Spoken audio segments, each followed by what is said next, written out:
بسم اللہ الرحمن الرحیم۔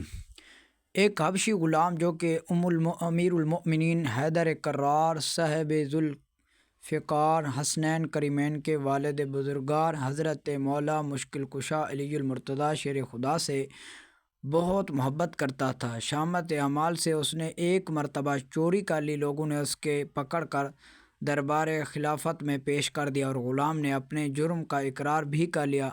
امیر المؤمنین حضرت سیدنا علی المرتضیٰ نے حکم شرعی نافذ کرتے ہوئے اس کا ہاتھ کاٹ دیا۔ جب وہ اپنے گھر کو روانہ ہوا تو راستے میں حضرت سلمان فارسی اور ابن القوا سے ملاقات ہو گئی۔ ابن القوا نے پوچھا، تمہارا ہاتھ کس نے کاٹا ہو؟ تو غلام نے کہا کہ امیر المؤمنین نے۔ اور ابن القوا نے حیرت سے کہا کہ انہوں نے تمہارا ہاتھ کاٹ ڈالا، پھر بھی تم اس قدر اعزاز اکرام کے ساتھ ان کا نام لیتے ہو؟ غلام نے کہا، میں ان کی تعریف کیوں نہ کروں، انہوں نے حق پر میرا ہاتھ کاٹا اور مجھے عذاب جہنم سے بچا لیا۔